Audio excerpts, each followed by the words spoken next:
Good day. 35 years ago, the mighty general graced this benighted rock with his presence. By being born in 1989, I got to experience all the epic shooters of the 90s as they were released. It was thanks to my epic grandfather that I got to play Doom to Duke. And today we're going to be counting down my top 13 first-person shooters of the 90s from 1990 to 1999. Why my personal top 13? Because in my experience, there's no such thing as luck, and I don't want to get swatted by salty Half-Life fans. Number 13, Rise of the Triad, Apogee, 1994/5. Rise of the Triad captivated me as a kid because it had digitized actors for enemies, and as a kid that first played Wolfenstein 3D, this was, to me at least, a major leap in graphical technology. The guns had infinity bullets, and the levels had a bunch of tricks and traps to avoid. Despite the Wolf 3D engine being outdated by 94/5, the developers did a great job making the gameplay varied and chaotic, and they even created a rudimentary jumping system. The game also featured a great amount of humor, ludicrous gibs, and a rockin' soundtrack. As a kid, it was a major struggle to beat the shareware version, because this game, like most Apogee games, was rock bloody hard. It's so high on this list due to not really being that fun to me after the shareware levels, and it's a game I come back to the least because of that. You can get the Night Dive Remaster, Rise of the Triad Ludicrous Edition on PC and all major consoles. Number 12, Shadow Warrior, 3D Realms, 1997. Who want us some Wang? Coming hot off the heels of Duke Nukem 3D in 1997, Shadow Warrior featured the awesome protagonist Lo Wang. He said some of the bad words too, just like Duke, but unlike his Gaijin counterpart, he had actual character instead of catchphrases, and the game had a more coherent narrative too. Better still, you had an arsenal jam-packed with great guns, you had some Uzis, a severed lizard head, and a nuclear missile launcher. The levels were even more complex than Duke 3D's, with limited scripting here and there. The only reason this game is so high on the list is due to the maze-like levels that appear after the first third of the game. Shadow Warrior can be found on Steam. Number 11, Star Wars Dark Forces, LucasArts, 1995. I'm just a guy with a lightsaber and a couple questions. This was the OG. This was the first outing of Space Chuck Norris. This was Dark Forces. Back in the 90s, LucasArts were at the top of their game, and they wanted to get some of that hot first-person shooting action that Doom started up. And thus, in 1995, LucasArts released Star Wars Dark Forces to the world. LucasArts created a first-person shooter where you played as kick-ass character Kyle Katarn. You got some awesome weapons like the Briar pistol, the Conch rifle, and you did battle against stormtroopers and even Boba Fett himself. In addition to the amazing gameplay, you had cutscenes with voice acting, and Kyle actually talked during missions, and he had a major backstory told both in novels and audio dramas. It's only due to some really annoying levels, like the one where you have to rescue Crix McDean, that keeps this so high on the list. Night Dive is currently remastering the game, and it should eventually find its way to all major consoles. For now, you can get it on Steam. Number 10, Descent, Parallax Software, 1995. 6 Axis of Freedom! On its release in 1995, Descent was one of the coolest games I ever played. It had a full 3D environment where most FPS games were 2.5D, the enemies were 3D models, and you flew around in a little starship blasting bots and blowing up reactors. The controls for this game were nothing short of revolutionary, and this game was literally something that was a fever dream just a few years earlier. The levels were some of the most amazing yet seen, and really showed that gaming was going places. In the game, you play as the Material Defender, and you have to bail out an evil corpo that's being attacked by rogue mining robots. Today, the game is available on PC and PlayStation 1, and is unfortunately not been ported to anything else, and you really have to play it with the Descent Redux source port to get the full awesome experience. Number 9, Star Wars Dark Forces 2 Jedi Knight, LucasArts, 1997. The dark side? I've been there. To say that this game impressed in 1997 would be a major understatement. Not only did we have epic 3D graphics that really did look amazing in those days, we also had full motion video cutscenes that featured amazing special effects and brought Kyle Katarn and his awesome partner, Jan Ors, to life.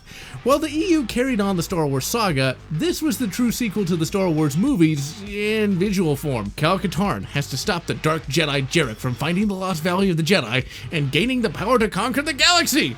The gameplay was far more action-oriented than the first Dark Forces, the weapons were even better, and for the first time, you got a lightsaber, and going around and cutting up bad guys was a dream come true. The levels are huge and sprawling, and even put today's levels to shame. This game can only be had on PC, and is best played with the Jedi Knight Remastered mod.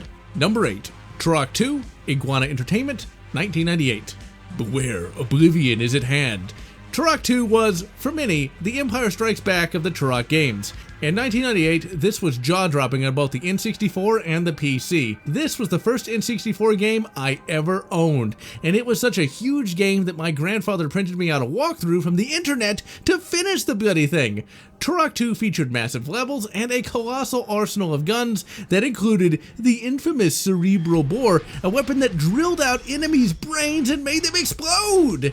The game featured a serious plot and even had fully voiced cutscenes. You are Joshua Fireseed, and in this game's continuity, you are the Turok, a mighty lineage of warriors that have to stop various villains from taking over the Lost Land.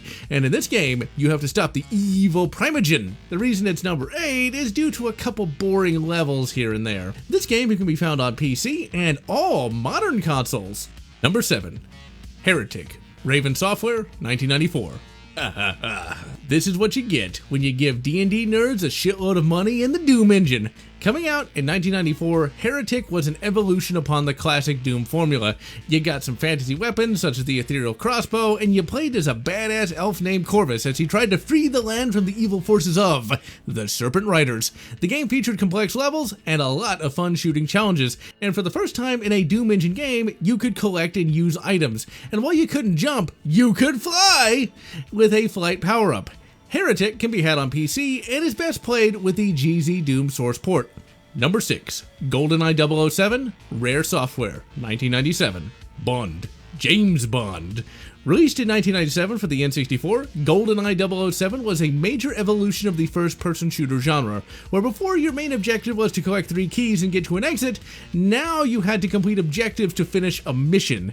This was almost unheard of in those days, but the mad lads at Rare didn't stop there. You had a couple levels where you jumped into a bloody tank. Top it all off with great shooting, controls, and a multiplayer as legendary as the single player itself, and you have a timeless classic. As a kid, this was my favorite N64 game, and when young General Lotz was mischievous, I was grounded not from the N64 in total, but just GoldenEye 007. Needless to say, I straightened my ass out right quick. GoldenEye is best played with the 1964 emulator with mouse injector, but it can be had on Switch, Xbox One, and X/S. Number 5. Duke Nukem 3D, 3D Realms, 1996. Hail to the king, baby! The king of the world, Duke Nukem, blasted onto the scene in 1996, and as he once said, he was born to rock the world, and he most assuredly did. Duke was the cheeky and foul-mouthed protagonist of a kick-ass first-person shooter that took place in a world that, while not photorealistic by any means, at least looked more real than anything that had come before. You had kick-ass build engine levels, some great weapons, a protagonist with great personality, if not character, and you got all the ingredients for a game changer. Duke's adult aspects got young General Lotz into trouble though, and got the game censored by a parental control password. But even censored, Duke Nukem became one of my favorite games of the 90s. Today, you can get it on PC and all modern consoles. Number 4. TRK Dinosaur Hunter, Iguana Entertainment, 1997. I am Turok. This was the first game I ever played for the N64 after my family rented the console in 1997. Turok, the Dinosaur Hunter, showed just how far gaming had come from the days of Wolfenstein 3D. Not only was it an amazing looking game, it featured fun to fight enemies, fast-paced gameplay, and an amazing arsenal of weapons, and large, sprawling levels. This was truly a next-gen experience. Turok Dinosaur Hunter takes place in a different continuity from Trac II, and in this game, you play as a guy named Turok, and you have to face down the fell forces of the Campaigner.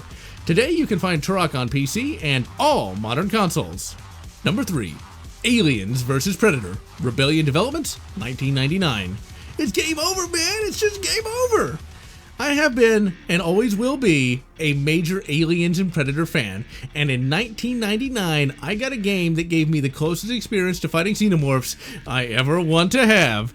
This was truly a top-tier FPS and was the embodiment of all that the 90s had to offer. You had 3 playable characters to choose from: the Colonial Marine, aka Really Bad Hombres, the Predator, aka Yacha, and Xenomorph, aka King Bastard.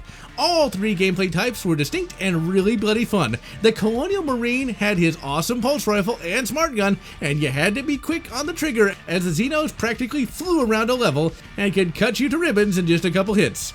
The Predator was tanky, but you still had to learn to dance around the Xeno, as you had to gut him up with your wrist blades to save your energy for cloaking and healing.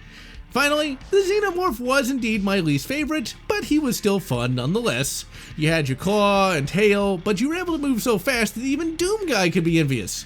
These levels were often confusing and hard, but they gave you a true Xenomorph experience. AVP featured the only good use of FMVs during direct gameplay. Essentially, the devs just stuck them on monitors and used them to deliver the story. Each character in the game is on a separate plotline, and the stories for each are what you would expect and want from each. The game even featured an addicting multiplayer that was chaotic and fun as all hell, and still works on the Steam release. AVP can only be found on PC, and it can only be found on PC under the name Aliens vs. Predator Classic 2000.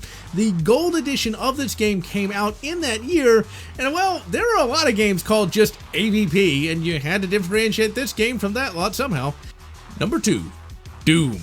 id Software, 1993. You got a chainsaw, find some meat. The true OG, ladies and gentlemen. This was the game that changed gaming. This was the game that put the first-person shooter genre on the map and ensured its rise to primacy. In '93, there were no games like Doom, and arguably there are a few games today that can match its greatness. Amazing levels, powerful weapons, and memorable enemies made this game the killer app for the PC in general, and was even used to shill Windblow's 95. Doom has been able to maintain popularity all the way to this very day thanks to its robust modding community, and players old and young are still enjoying its greatness. It only gets the number 2 slot due to the 3rd episode, Inferno. It's not a bad episode, but I don't like it as it slows up the gameplay, and I find the hell color palette to be boring. Doom is a game that will never die, and I will keep on playing it for 30 more years. As you might imagine, this game is available on PC and all modern consoles, and if you're a biological creature, you can even get an E. coli bacteria to play it. No joke, look it up. It's number 1, Quake II, id Software, 1997. All pods launched. Oh, dearie me, ladies and gentlemen. This is a game that, while it was never as popular with the masses, has always been super popular with me. id Software essentially took everything I loved about first-person shooters and turned that dial up to 13. Quake II is, in this reviewer's humble opinion, the second best id Software game ever devised.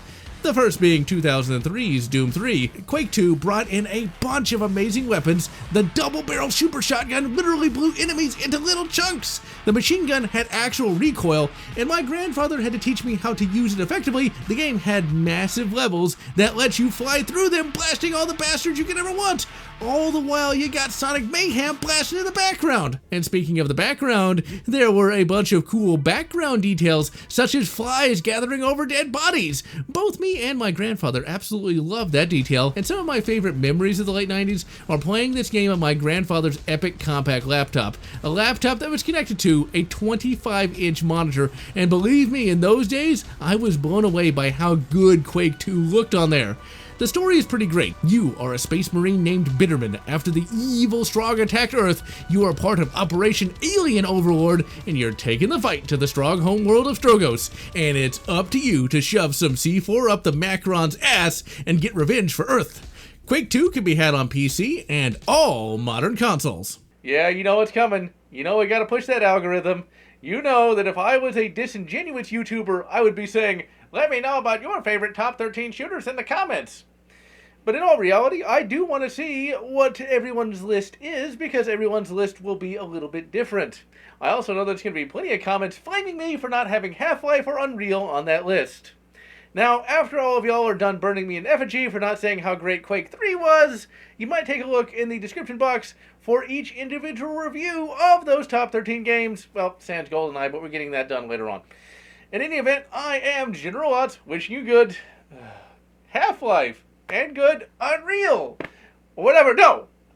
I'm wishing you good Trac II, and good Dark Forces 2, whatever makes you happy. If you enjoyed this video, please consider subscribing, and please consider leaving a like or a comment, as the algorithm desires your soul. And I want to thank all those fans who have supported this channel, both past and present.